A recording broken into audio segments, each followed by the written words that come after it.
Let me start off with this video saying, I know a lot of people don't have the Grizzlies winning the title this year. With the league having such dominant teams like the Cavaliers, Celtics, and the Thunder, the Grizzlies winning the championship would be pretty surprising.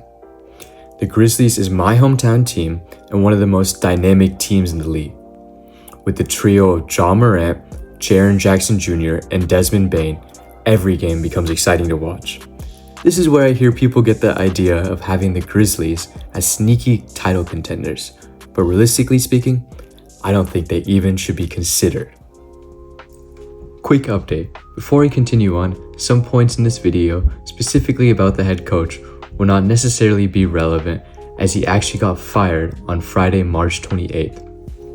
I'll address this at the end of the video in a quick segment.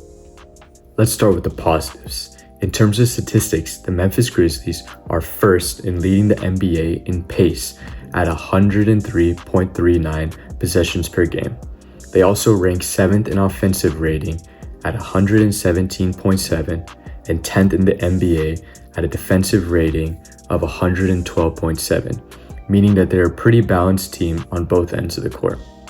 Their offensive efficiency as well as their pace leads them to averaging the highest points per game in the league at 122.3 points.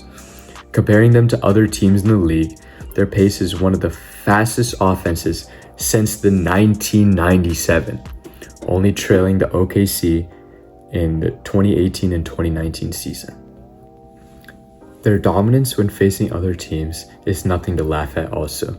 The Grizzlies have been beating teams with the average point differential of 5.3 points per game, being the 4th highest in the NBA.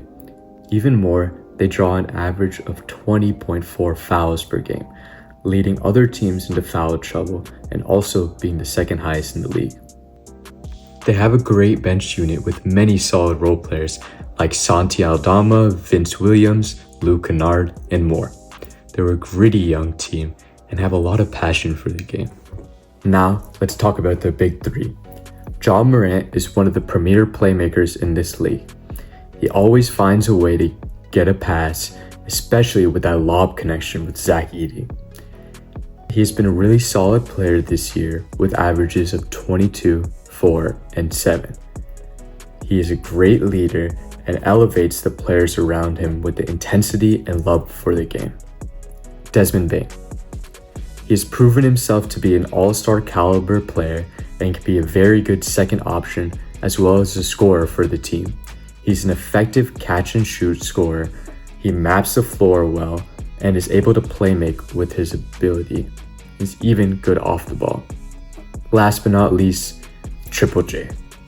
He's quite a versatile defender, being able to defend all 5 positions, which is especially crucial for this modern league with all the stretched out spacing from the 3-point shooting. He's also able to go one-on-one and isolate and has fantastic touch around the rim, leading to him getting some easy buckets. With all this being said, here are some things that you should consider. They are very turnover prone. In fact, they're the 3rd most turnover prone team at 15.9 turnovers per game. They also foul a lot, giving the 2nd most personal fouls in the league at 21. JJJ. They also are kind of unorthodox in the way that they don't heavily rely on the built-in advantage of pick and roll, and instead like to do a lot of spacing and movement, creating little micro advantages on offense. They're also a very young team. The average age of the roster is around 25 years old, which would make them one of the youngest teams to ever win a championship if they did this year. Even with being so young, this roster is still riddled with injuries. Last year, this was a massive problem, and they actually set the record of having the most players to log a minute in their roster, being 31 different players. They also have not had much success in the playoffs. As a 2nd seed in 2023, they lost to the 7th-seeded Lakers. With the trio of Ja, Desmond, and JJJ, they have only won 1 playoff series against the Timberwolves in 2022.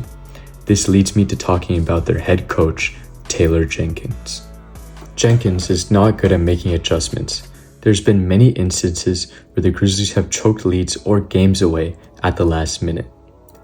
He's been a great coach in developing players, especially JJJ. However, this doesn't lead to winning necessarily. The Memphis Grizzlies have only beaten one team over .500 since February 3rd, or another way to put it, a winning team. This though was against the Mavericks, who were missing 8 players on March 7th. With all this being said, this can't be fully blamed on him, especially since the Grizzlies have been riddled with injuries and, of course, Ja Morant's antics. Here's the updated segment. As of Friday, March 28th, head coach Jenkins actually got fired, and now the assistant coach, Thomas Islo, sorry for pronouncing that wrong, it will be the new head coach. For me, I'll have to see some games in order to say whether this is actually an improvement or a big mistake. Even though I have some gripes with Jenkins, he has led them to the most wins they've ever had from any Memphis coach in this team. Like I previously stated, he was great at developing players, talent, and the Memphis staff in general has been great at finding talent, especially since Memphis is a small market and it's hard to bring in people wanting to come to Memphis. Islo has a lot of success overseas, leading his team to the European Championship. So far as head coach, the Grizzlies are 0-2, so that's not a promising start, but they did lose to the Lakers and more recently the Celtics. You do have to give them some time though for the team to adjust mentally. This was just my take on the Grizzlies. Once again, I need to say that I really enjoy watching the Grizzlies, and I'm actually rooting for them to win the title this year. Even though I don't think that's going to happen, let me know what you think down in the comments below. Thank you so much for watching, and have a blessed rest of your day.